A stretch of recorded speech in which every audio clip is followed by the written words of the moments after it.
Hey everybody, so I was gonna do a thing about how eyelash curlers are terrifying. That's why my hair is up and uneven, unfortunately. Um, but there's been a certain type of tweet that's been going around all 2017, and every time I see it, I just want to smack someone upside the head because there are two variations. One is who even uses the library anymore, and two is what adult uses the library. And so, first of all, the level of classist bullshit we're dealing with is like nose high. Like, people who don't go to libraries have money to buy exactly what they want when they want it. And so, basically, what they're saying is that I only consider other people who can buy their books all the time to be like people I consider to be my peers. People who have to go to a library, they're not my peers. Who are these imaginary people that clearly do not exist because I never go to the library, so clearly no one must go to the library. And by the way, yes, everybody who I've seen posting this question has been somehow involved in government. Shocking no one. Because they always want to gut the fucking library when it's like, I don't even know the tiny percentage of the national budget the library system is. But like, how about we shut down military bases in all the places we're not having wars anymore? Just a thought.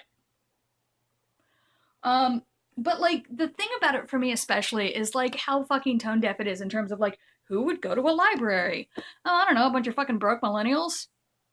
Cause like all you fucking baby boomers left us a shit show to deal with, and so sometimes we have money and it's great, and then sometimes we don't have money and we have to deal with things, and so we go to our library because we would like something to do with our time, but we have no money because we have to pay rent and insurance and bills and on and on. But like, yeah, why would I possibly go to the library? What could they have there that could interest me that I would like to look at before I decide if I'm going to buy it? Because maybe the instructions aren't that good when I look at it. Maybe the patterns aren't that great when I look at it.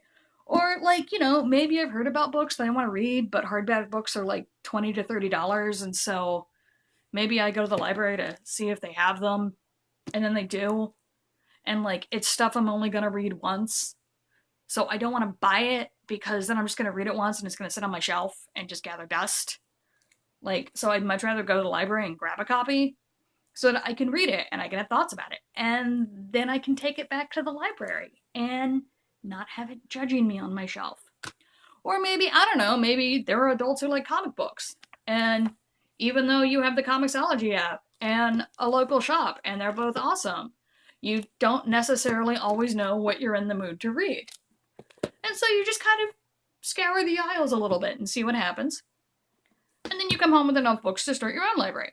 Or maybe, here's a thought, maybe you want to see a movie, but you don't know what movie, and you don't want to scroll through Netflix for another hour, and so you go to the library because they have movies, and you can pick movies and bring them home and then take them back.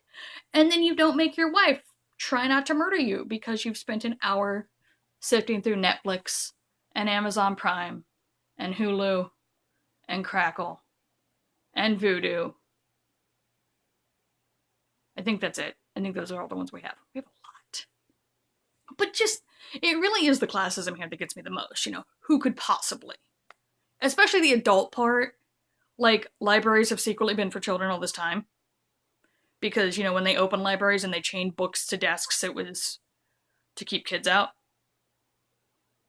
Like, keep adults out. I mean, whatever, fuck it, you know what I mean? But just, I get so aggravated, especially because I have a library system that is, one, amazing, and two, does so much community work. And I know all libraries do so much community work, but